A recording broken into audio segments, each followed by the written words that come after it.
Welcome to എജ്യൂബ്ലിസ് learning. ഇന്നത്തെ വീഡിയോയിൽ നമ്മൾ ഡിസ്കസ് ചെയ്യാൻ പോകുന്നത് ഇന്ത്യയിലെ സെൻട്രൽ യൂണിവേഴ്സിറ്റികളുടെ റാങ്കിങ്ങിനെ കുറിച്ചാണ്. നമ്മൾ ഓരോരുത്തരും നമ്മുടെ ഡിഗ്രി പഠനവും PG പഠനവും രാജ്യത്തെ ഏറ്റവും നല്ല സ്ഥാപനങ്ങളിൽ പഠിക്കണം എന്ന് ആഗ്രഹിച്ച് ഒരു സ്വപ്നം കൊണ്ട് നടക്കുന്നവരാണ്. അപ്പോൾ നമ്മളൊക്കെ ഓരോരുത്തരും നമ്മളിങ്ങനെ ആലോചിക്കും, ഏതാണ് ഇന്ത്യയിലെ ഏറ്റവും നല്ല യൂണിവേഴ്സിറ്റി, അല്ലെങ്കിൽ എനിക്ക് പഠിക്കാൻ ഏറ്റവും ഉന്നതമായ റാങ്കുള്ള ഒരു യൂണിവേഴ്സിറ്റിയിൽ പഠിക്കണം, ആ യൂണിവേഴ്സിറ്റി ഏതാണ് എന്നൊക്കെ അന്വേഷിക്കുന്നവരായിരിക്കും നമ്മൾ ഓരോരുത്തരും.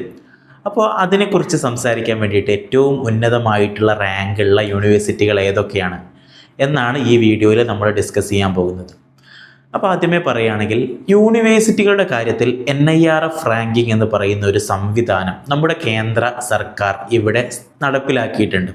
നമ്മുടെ കേന്ദ്ര സർക്കാരിൻ്റെ കീഴിലുള്ള മിനിസ്ട്രി ഓഫ് എഡ്യൂക്കേഷൻ അഥവാ വിദ്യാഭ്യാസ മന്ത്രാലയത്തിൻ്റെ കീഴിൽ എല്ലാ വർഷവും NIRF റാങ്കിങ് എന്ന് പറഞ്ഞിട്ട് ഓരോ യൂണിവേഴ്സിറ്റികൾക്കും ഓരോ റാങ്കിങ് കൊടുക്കാറുണ്ട്, അഥവാ നാഷണൽ ഇൻസ്റ്റിറ്റ്യൂഷണൽ റാങ്കിങ് ഫ്രെയിംവർക്ക്.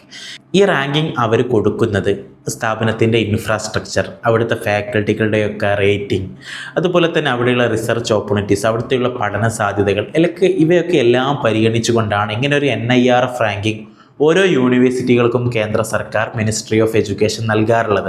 അപ്പോൾ ഈ ഒരു റാങ്കിങ് നോക്കിയാൽ നമുക്ക് ഓരോ യൂണിവേഴ്സിറ്റികളുടെ NIRF റാങ്കിങ് നോക്കിയാൽ ഏകദേശം ആ ഒരു യൂണിവേഴ്സിറ്റിയുടെ റാങ്ക് നമുക്ക് മനസ്സിലാകും.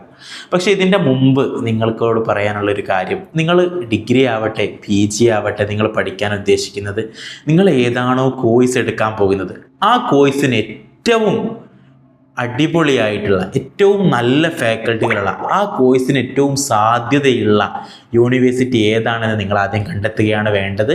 എന്നിട്ട് നിങ്ങൾക്ക് നിങ്ങൾ പഠിക്കണം, ആരുടെ കീഴിൽ പഠിക്കണം എന്ന് നിങ്ങൾ ഇഷ്ടപ്പെടുന്ന ഫാക്കൽറ്റിയുള്ള ആ യൂണിവേഴ്സിറ്റിയിൽ പോയിട്ട് അതിനുള്ള എൻട്രൻസ് എക്സാമൊക്കെ എഴുതിയിട്ട് അവിടെ ക്രാക്ക് ചെയ്യുക എന്നുള്ളതാണ് ഏറ്റവും ഉത്തമമായ ഒരു വഴി. നിങ്ങൾ ഓരോ കോഴ്സിനും ഏതാണ് ഏറ്റവും ബെസ്റ്റ് യൂണിവേഴ്സിറ്റി എന്ന് അന്വേഷിക്കുന്നതാണ് ഏറ്റവും നല്ലത്. അതിനെക്കുറിച്ച് ഒരു വീഡിയോ നമുക്ക് വൈകാതെ വരും. ഏതൊക്കെ യൂണിവേഴ്സിറ്റികളിലാണ് ഏറ്റവും ബെസ്റ്റ് കോഴ്സുകൾ, അല്ലെങ്കിൽ ഏതൊക്കെ കോഴ്സുകൾക്കാണ് ഏറ്റവും ബെസ്റ്റ് യൂണിവേഴ്സിറ്റികൾ എന്നൊക്കെ നമ്മൾ വൈകാതെ ഈ ചാനലിൽ തന്നെ നമ്മൾ വീഡിയോകളായിട്ട് വരും. എന്നാൽ ഈ വീഡിയോയിൽ നമ്മൾ ഉദ്ദേശിക്കുന്നത്, നിങ്ങൾ ഓരോ കോഴ്സുകൾക്കും പ്രത്യേകം നോക്കാതെ മൊത്തത്തിൽ ആകെ തുക ഒരു യൂണിവേഴ്സിറ്റിയുടെ റാങ്കിങ് എത്രയാണ്, ഇന്ത്യയിൽ ഏതൊക്കെയാണ് ടോപ്പ് യൂണിവേഴ്സിറ്റികൾ എന്ന് നിങ്ങൾ അന്വേഷിക്കുന്നുണ്ടെങ്കിൽ അതിന് നമുക്ക് NIRF ഒരു ഉപാധിയായിട്ട് എടുക്കാം. നാഷണൽ ഇൻസ്റ്റിറ്റ്യൂഷണൽ റാങ്കിങ് ഫ്രെയിംവർക്കിലൂടെ കേന്ദ്ര സർക്കാർ മിനിസ്ട്രി ഓഫ് എഡ്യൂക്കേഷൻ ഏറ്റവും ഉന്നത റാങ്ക് കൊടുത്തുള്ളത് ഏതൊക്കെ യൂണിവേഴ്സിറ്റികൾക്കാണെന്ന് നമുക്ക് നോക്കാം. ആദ്യത്തെ 5 യൂണിവേഴ്സിറ്റികളെ കുറിച്ചാണ് ഞാൻ പറയുന്നത്. NIRFൻ്റെ 2025 റാങ്കിങ്ങിൽ 85 പോയിൻറ്റോടുകൂടെ ഒന്നാം സ്ഥാനത്ത് NIRF റാങ്കിങ് ഫസ്റ്റ് റാങ്ക് കിട്ടിയിരിക്കുന്നത് ബംഗളൂരുവിൽ സ്ഥിതി ചെയ്യുന്ന IIS ആണ്. ഇന്ത്യൻ ഇൻസ്റ്റിറ്റ്യൂട്ട് ഓഫ് സയൻസ് ആണ് ഒന്നാം റാങ്കിൽ ലഭിച്ചിരിക്കുന്നത്. ഓക്കെ, അത് നമുക്ക് CUET എന്ന ആർട്സ് വിഷയങ്ങൾ ഒരുപാട് എക്സാമുകൾ CUET വഴി അന്വേഷിക്കുന്ന ഒരുപാട് വിദ്യാർത്ഥികൾക്ക് ഒരു പക്ഷേ അവിടേക്കൊന്നും പോകാനാവുകയില്ല.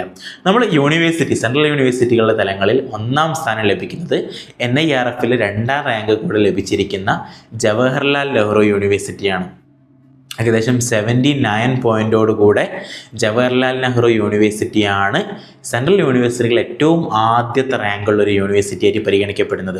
നമുക്കറിയാം, JNU എന്ന് പറയുമ്പോൾ തന്നെ രാജ്യത്തെ ഏറ്റവും ബൗദ്ധിക ചർച്ചകൾ നടക്കുന്ന, വളരെ അക്കാഡമിക്കലി വളരെ ഏറ്റവും ശോഭിച്ച് നിൽക്കുന്ന ഒരു സ്ഥലമാണ്. നമ്മുടെ തലസ്ഥാനമായിട്ടുള്ള ഡൽഹിയിൽ തന്നെ സ്ഥിതി ചെയ്യുന്ന ഒരുപാട് പ്രമുഖരായിട്ടുള്ള ഫാക്കൽറ്റികൾ പഠിച്ചിറങ്ങിയ, നിലവിൽ പഠിച്ചുകൊണ്ടിരിക്കുന്ന ഇന്ത്യയിലെ ഏറ്റവും ഉന്നതമായിട്ടുള്ള ഒരു സെൻട്രൽ യൂണിവേഴ്സിറ്റി എന്ന് തന്നെ വേണം പറയാൻ JNUവിനെ കുറിച്ച്. 71 റാങ്കോട് കൂടെയാണ് JNU NIRF റാങ്കിങ്ങിൽ 2ാം സ്ഥാനത്ത് നിൽക്കുന്നത്. നമുക്ക് 3ാം സ്ഥാനത്തേക്ക് നോക്കുകയാണെങ്കിൽ, അതും നമുക്കത്ര പരിചിതമില്ലാത്തൊരു, നമുക്കത്ര കേട്ടുകേൾവില്ലാത്തൊരു സെൻട്രൽ യൂണിവേഴ്സിറ്റി പേരല്ല. ഓക്കെ, 3ാം സ്ഥാനത്ത് Manipal academy of higher education ആണ് NIRF റാങ്കിങ്ങിൽ 3ാം സ്ഥാനത്ത് നിൽക്കുന്നത്. 4ാം സ്ഥാനത്തേക്കും 5ാം സ്ഥാനത്തേക്കും വരുമ്പോൾ നമുക്ക് സെൻട്രൽ യൂണിവേഴ്സിറ്റികൾ വളരെ പരിചിതമായിട്ടുള്ള യൂണിവേഴ്സിറ്റികളാണ്. 4ാം സ്ഥാനത്തേക്ക് വരുമ്പം ഇന്ത്യയിലെ അതിപുരാതനമായിട്ടുള്ള ഡൽഹിയിൽ തന്നെ സ്ഥിതി ചെയ്യുന്ന ജാമിയ മില്ലിയ ഇസ്ലാമിയ ആണ് NIRF റാങ്കിങ്ങിൽ 4ാം സ്ഥാനത്ത് നിൽക്കുന്നത്. വളരെ പ്രശസ്തമായിട്ടുള്ള ഫാക്കൽറ്റികൾ നിലവിൽ പഠിക്കുകയും വളരെ പ്രശസ്തമായിട്ടുള്ള പ്രക്ഷോഭങ്ങൾക്കും പഠനങ്ങൾക്കും പഠന ചർച്ചകൾക്കും ഒക്കെ വേദിയായിട്ടുള്ള ജാമിയ മില്ലിയ ഇസ്ലാമിയയാണ് 4ാം സ്ഥാനത്തുള്ളത്. 5ാം സ്ഥാനത്തേക്ക് വരുമ്പം ഒരുപാട് കോളേജുകൾ കൂടി ചേർന്ന വളരെ പ്രശസ്തമായിട്ടുള്ള പലരും പഠിച്ചിറങ്ങിയ ഡൽഹി യൂണിവേഴ്സിറ്റിയാണ് 5ാം സ്ഥാനത്ത് വരുന്നത്. ഇങ്ങനെയാണ് NIRF റാങ്കിങ്ങിൻ്റെ 2025 ആദ്യത്തെ 5 സ്ഥാനങ്ങൾ വരുന്നത്. അപ്പോൾ നിങ്ങൾ ഓരോരുത്തരും സെൻട്രൽ യൂണിവേഴ്സിറ്റികളെ കുറിച്ച് പഠിക്കാനും കൂടുതൽ അറിയാനും താല്പര്യപ്പെടുന്ന ആളുകളാണെങ്കിൽ NIRF റാങ്കിങ് എന്താണ് ഇതോടുകൂടെ മനസ്സിലായിട്ടുണ്ടാവും. സെൻട്രൽ യൂണിവേഴ്സിറ്റികൾക്ക് അല്ലെങ്കിൽ ഹയർ എഡ്യൂക്കേഷനുകൾക്ക് വേണ്ടി ഹയർ എഡ്യൂക്കേഷനുകളുടെ പ്രവർത്തന മികവിൻ്റെ കീഴിൽ അവരുടെ ഇൻഫ്രാസ്ട്രക്ചർ, ഫാക്കൽറ്റികൾ, മറ്റു പരിപാടികൾ, അവരുടെ എല്ലാ സൗകര്യങ്ങളും വെച്ച് അവിടെയുള്ള എല്ലാ അഡ്വക്കേറ്റ് ഫെസിലിറ്റീസുകളും വെച്ച് നമ്മുടെ കേന്ദ്ര ഗവൺമെൻറ്റിൻ്റെ കീഴിൽ മിനിസ്ട്രി ഓഫ് എഡ്യൂക്കേഷൻ്റെ കീഴിൽ NIRF റാങ്കിങ് ഓരോ വർഷവും നടക്കും. ആ റാങ്കിങ്ങിൻ്റെ അടിസ്ഥാനത്തിലാണ് ഈ ഒരു ന്യൂസ് നിങ്ങൾക്ക് അറിയിച്ചിരിക്കുന്നത്. അപ്പം നമ്മൾ വരും ഓരോ വീഡിയോകളിലായിട്ട് ഈ NIRF റാങ്കിങ്ങിലുള്ള ഓരോ പ്രധാനപ്പെട്ട യൂണിവേഴ്സിറ്റികളെ കുറിച്ച് നമ്മൾ വീഡിയോ ചെയ്യുന്നതായിരിക്കും. ഏതൊക്കെയാണ് യൂണിവേഴ്സിറ്റികൾ, ആ യൂണിവേഴ്സിറ്റിയിലെ പ്രധാനപ്പെട്ട കോഴ്സുകൾ എന്തൊക്കെയാണ്, അവിടുത്തെ പ്രധാനപ്പെട്ട ഫാക്കൽറ്റികൾ ആരൊക്കെയാണ്, അവിടുത്തെ ഓപ്പർച്യൂണിറ്റീസ് എന്തൊക്കെയാണ് നമ്മൾ വരും വീഡിയോകളിലായിട്ട് അറിയിക്കുന്നതായിരിക്കും. അപ്പോൾ ആ വീഡിയോകൾ കൂടെ കണ്ടിട്ട് നിങ്ങൾക്ക് നല്ലൊരു ഇൻസൈറ്റ്ഫുൾ ആയിട്ടുള്ള നിങ്ങളുടെ ഡ്രീം ഇൻസ്റ്റിറ്റ്യൂഷനെ കുറിച്ച് കൂടുതൽ മനസ്സിലാക്കാൻ കഴിയട്ടെ എന്ന് ആശംസിക്കുകയാണ്. നമുക്ക് മറ്റൊരു വീഡിയോ ആയിട്ട് വീണ്ടും കാണാം. Thank you for watching.